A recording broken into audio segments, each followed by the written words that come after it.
Sir ಮತ್ತೊಂದು ಕಡೆಗೆ ಇಡೀ ಆ, ಒಂದು ರಾಮಲಿಂಗಾರೆಡ್ಡಿ ಅವರು ಅಂತಂದು ಹೇಳಿದ್ರೆ ಸರಳತೆ ಅನ್ನುವಂತ ವಿಚಾರ ಸಾಕಷ್ಟು ಚರ್ಚೆಗೆ ಬರುತ್ತೆ. ತುಂಬಾ ಜನರಿಗೂ ಕುತೂಹಲ ಇದೆ. ರಾಮಲಿಂಗಾರೆಡ್ಡಿ ಅವರು ಗನ್ಮ್ಯಾನ್ ಅನ್ನ ಇಟ್ಕೊಂಡಿಲ್ಲ. ಹೋಮ್ ಮಿನಿಸ್ಟರ್ ಆದಂತ ಸಂದರ್ಭದಲ್ಲೂ ಕೂಡ ಎಸ್ಕಾಟ್ ಅವ್ರನ್ನ ಇಟ್ರು. ಈ ಸರಳತೆಗೆ ಸ್ಫೂರ್ತಿ ಯಾರು ಸರ್? ಸ್ಫೂರ್ತಿ ಯಾರೂ ಇಲ್ಲ. ಹಾ. ನನ್ನ ನೇಚರೇ ಹಾಗೆ. ನಾನು ಇಷ್ಟು ಸಲ ಮಿನಿಸ್ಟರ್ ಆದರೂ ಕೂಡ ಯಾವತ್ತೂ ಕೂಡ ಗನ್ಮ್ಯಾನ್ ಇಟ್ಕೊಂಡಿದ್ದಾಗಲಿ ಅಥವಾ ಸರ್ಕಾರದ ಬಂಗ್ಲೆ ತಗೊಂಡಿದ್ದಾಗಲಿ ಅಥವಾ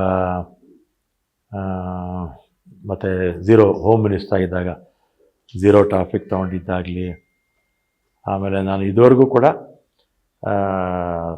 ಸರ್ಕಾರದ ವತಿಯಿಂದ ನಮ್ಮ ಹೆಲ್ತ್ ಇದಕ್ಕೆ ಇದು ಕೊಡ್ತಾರಲ್ಲ, ನಮಗೇನಾದ್ರು ಕಾಯಿಲೆ ಬಂದಾಗ ಸರ್ಕಾರದಿಂದ ನಾವು ರಿಯಂಬರ್ಸ್ ಮಾಡ್ಕೋಬೋದಲ್ಲ, ನಾನು ಇದುವರೆಗೂ ಒಂದು ಪೈಸಾ ಕೂಡ ತೊಗೊಂಡಿಲ್ಲ.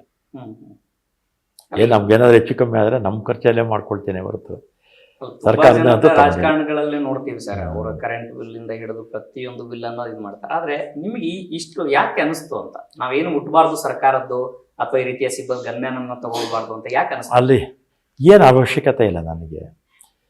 ಈಗ ಗನ್ಮ್ಯಾನ್ ಬೇಕು ಅಂತ ಅವಶ್ಯಕತೆ ಏನೂ ಇಲ್ಲ. ಅದು ಕೆಲವರಿಗೆ ಇಷ್ಟ ಇರುತ್ತೆ, ಅದಕ್ಕೆ ನಾವು ಅವ್ರನ್ನ ತಪ್ಪು ಅಂತಲೂ ಹೇಳೋಕ್ಕಾಗಲ್ಲ.